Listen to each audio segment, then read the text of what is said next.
ईद उल फितर की आमद है, उससे पहले फितराना देना बहुत ज़रूरी है। फितराने के ऊपर दीन इस्लाम में क्या अहकामात हैं? हमारे साथ जोनल चेयरमैन रोयत हलाल कमेटी जोन फैसलाबाद मौजूद है, मुफ्ती ज़िया मदनी साहब। मुफ्ती साहब बहुत शुक्रिया वक्त देने के लिए। मुफ्ती साहब, फितराने के बारे में कुरान हकीम के अंदर और अल्लाह के बाद हज़रत सल्लल्लाहु अलैहि वसल्लम की तरफ से अहकामात क्या हैं? बिस्मिल्लाहिर्रहमानिर्रहीम। फितराना बेसिकली ये एक बुनियादी तौर पे सदक़तुल फ़ितर इसका नाम दिया जाता है कि ये रोज़े का सदका है। रोज़े की ज़कात कह लें, सदका कह लें, इसलिए इसको सदक़तुल फ़ितर भी कहा जाता है।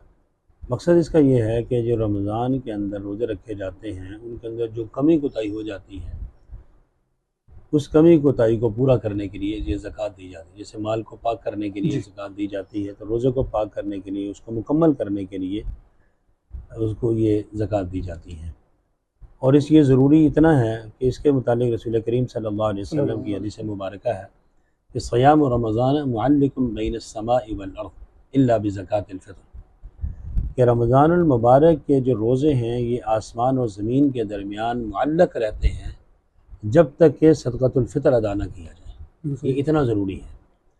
अब इसकी वजह क्या है और इसका अदा करने का मकसद क्या है? हद कितनी? हाँ, बहस करता हूँ। इसका मकसद ये है कि ईद उल फ़ितर के अंदर शरीयत ने इंसानियत की फ़लाह के लिए बहुत बड़ा काम किया। और हम समझते हैं, हमारे बतौर हमारे मुसलमान के, हमारा ईमान है कि शरीयत मुहम्मदी से ज़्यादा इस इंसानियत की फ़लाह के लिए कोई दीन नहीं आया। ये तयशुदा बात है। अब इसके अंदर क्या है कि जो साहिब निसाब लोग हैं, अल्लाह ताला ने जिनको वुसअत दी है, तो अल्लाह ने दिया ना जी, किसी को कम दिया, किसी को ज़्यादा दिया है, तो अल्लाह की हिकमत है। और अल्लाह ताला कुरान करीम में भी यही फरमाते हैं, जो मुत्तकीन की सिफ़ात बयान करते हैं उसमें एक सिफ़त ये है वमिम्मा रज़क़नाहुम युनफ़िक़ून, कि जो हमने उनको अता किया है उसमें से खर्च करते हैं। अल्लाह कह रहे हैं हमने दिया है, बंदे को कोई कमाल नहीं है कि मैं बंदा कहता है जी मैंने कमाया, मैंने कुछ नहीं कमाया, जो कुछ दिया अल्लाह ने दिया। तो शरीयत मुहम्मदिया के अंदर इंसानियत की फ़लाह के लिए, गरीब मुसलमानों की फ़लाह के लिए भी, कि इन खुशियों में, ईद के दिन ज़्यादा खुशी का दिन होता है, इन खुशियों में उन गुरबा और मसाकीन को शामिल करने के लिए ये सदक़तुल फ़ितर वाजिब किया गया। अच्छा, एक आम आदमी के ऊपर कितना हद है और उसकी तादाद क्योंकि किलो के हिसाब से है, तो आज के मुताबिक कितना बनता है? उसके अंदर हमने 4 किस्म का सदक़तुल फ़ितर जो है ना वो मुरतब किया है, जो हदीस मुबारका से साबित है। कि उसमें मैं अर्ज़ कर रहा था कि चूँकि सदक़तुल फ़ितर का मकसद ये है कि गरीब और मिस्कीन शख्स को अपनी खुशी में शामिल किया जाए। और जो अल्लाह ताला ने जिसको माल दिया है, साहिब निसाब है, साहिब इस्तिताअत है, वो सदक़तुल फ़ितर अदा करेगा उस हिसाब से ये मकसद है एक दिन का खाना। सदक़तुल फ़ितर का जो बुनियादी फ़लसफ़ा है वो है किसी गरीब को अपने एक दिन में के खाने में अपने साथ शरीक करना। बिल्कुल सही। बस बुनियादी बात ये है। अब एक दिन का खाना अल्लाह ताला ने जिसको जितनी वुसअत दी है, अब एक शख्स जो है ना गरीब आदमी है, वो 100-200 रुपये में घर का खाना बना लेता है, फी आदमी घर इतना बन जाता है। एक आदमी को अल्लाह ने और वुसअत दी है, उसमें ज़्यादा खर्चा है, फिर और वुसअत है, ज़्यादा खर्चा है। तो इसी तरतीब से जो हदीस मुबारका में जो मुख्तलिफ़ अक़साम का सदक़तुल फ़ितर मिलता है, जो रसूल करीम सल्लल्लाहु अलैहि वसल्लम ने मुख्तलिफ़ औक़ात में मुख्तलिफ़ दिए हैं, मुख्तलिफ़ औक़ात में मुख्तलिफ़ दिए हैं। हमारे यहाँ ये तासुर गलत बन चुका है कि जी हम सिर्फ़ गंदम का एतबार करके जो सबसे कम दर्जे का है हम उसको दे रहे थे। अब करोड़पति अरबपति जो है ना वो भी गंदम के एतबार करके दे रहा है। उससे पूछे भाई तुम घर के अंदर जो है, अब गंदम का 230 रुपये है, उससे पूछे आप घर के अंदर 230 रुपये का खाना खाते हैं एक दिन में? सवाल ही पैदा नहीं होता ना।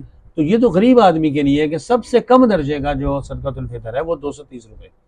तो हमने इसमें हदीस मुबारका की रोशनी में 4 किस्म के हमने सदक़तुल फ़ितर निकाले। सबसे आला दर्जे का जो सदक़तुल फ़ितर है वो है किशमिश का एतबार किया जाएगा। ये है 4 किलो किशमिश, वो बनेगा तकरीबन 2800 रुपये का। ठीक हो गया जी। और दूसरे दर्जे का जो सदक़तुल फ़ितर है ये है 4 किलो खजूर का एतबार किया जाएगा। 3.5 किलो का हिसाब होता है, तो 3.5 किलो किशमिश और 3.5 किलो खजूर। उसमें 4 किलो का भी लेते हैं, 3.25 का भी लेते हैं, एहतियातन 4 किलो होती है, ठीक है, अच्छी है। तो मतलब 3.5 से 4 किलो तक का वज़न, जहाँ उसका जो भी रेट हो, कम से कम 3.5, ज़्यादा से ज़्यादा 4 किलो। अच्छा, इसी तरह फिर उससे तीसरे दर्जे का जो सदक़तुल फ़ितर है वो जौ का एतबार किया गया।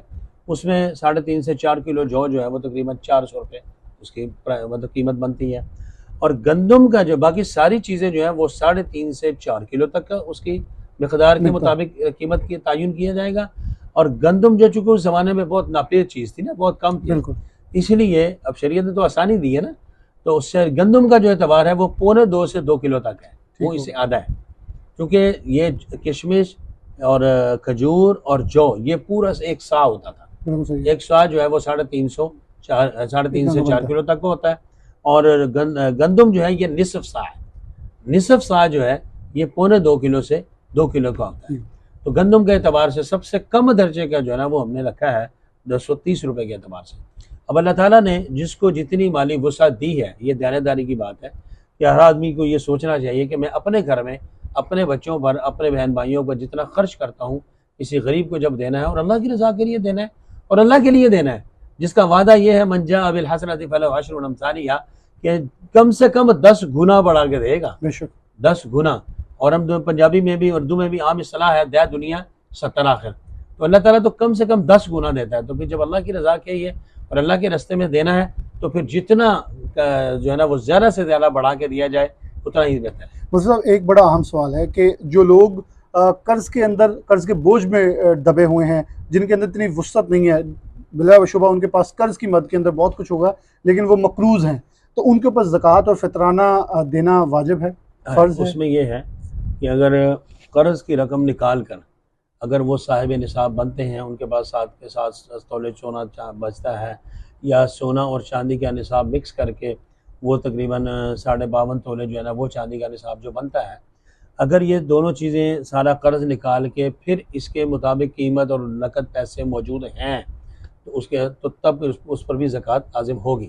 اور اگر قرض اس کا زیادہ ہے، قرض کے پیسے نکال کر جو ادائیگی کرنی ہے یہ سارے پیسوں سے یہ نصاب سے کم ملتا ہے تو پھر اس پر نہ زکوٰۃ ہے نہ فطرانہ ہے. بہت شکریہ مفتی محمد ضیاء مدنی صاحب ہمارے ساتھ موجود تھے، بہت ہی تفصیل کے سامنے آگاہ کر رہے تھے فطرانہ کیا ہے، کتنا لگتا ہے، کس حد کی کتنی مقدار کے اندر ہمارے اوپر فرض اور واجب ہے، اور اس کی اگر جس کے پاس جتنی حیثیت ہے اس کے مطابق وہ دے، یہ نہیں کہ کم سے کم جو چیز ہے اس کے اوپر دے کے اپنا اکتفا کریں، بلکہ اللہ کے دیے ہوئے سے 70 گنا زیادہ مل رہے ہیں.